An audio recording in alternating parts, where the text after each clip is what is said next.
মানুষ গড়ে যে দাফন দেয় না, এটা আমি দেখতাম না।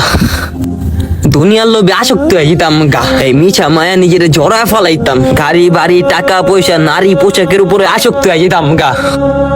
আর এই জায়গায় আছি, আলহামদুলিল্লাহ ভালো আছি।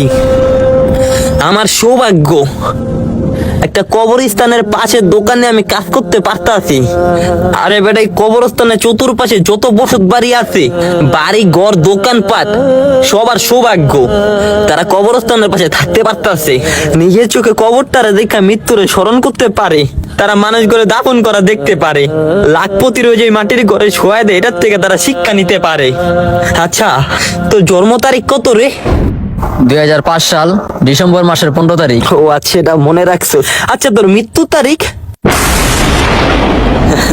এটা আর জানা নাই। আমরা মানুষরা কেমন, জন্মের তারিখ জানি ঠিকই, কিন্তু আমরা মৃত্যুর তারিখ জানি না। যদি আমরা মৃত্যুর তারিখ জানতাম, তাহলে কেউ আমরা এমন ভাবে চলতাম না। গরিব শেষ বিদায়ের দিন যে ঘরে ঘুমাইবো, বড় লোক ওই ঘরে ঘুমাইবো। থাক, আমি এই জায়গায় ভালো আছি, তুই আরো দোয়া করিস জানি আল্লাহ পাক আমার এই জায়গায় চিরস্থায়ী কাম করার সুযোগ করে দেয়, না সরায়। মসজিদটা ধারে আছে, আজান দিলে সময় মতো নামাজটা পড়তে পারি। থাক বন্ধু, আমার লেগে তোর ভাবা লাগবো না। বেতন কম হোক বেশি খাটাক, কিন্তু মসজিদ কবরস্থানের পাশে যদি কাজ করার সুযোগ পান তাহলে ওইখানে কাজ করেন। কারণ আপনি যদি কবরস্থানের পাশে কাজ করেন তাহলে আপনার কবরটাকে দেখে মৃত্যুর কথা স্মরণ হবে।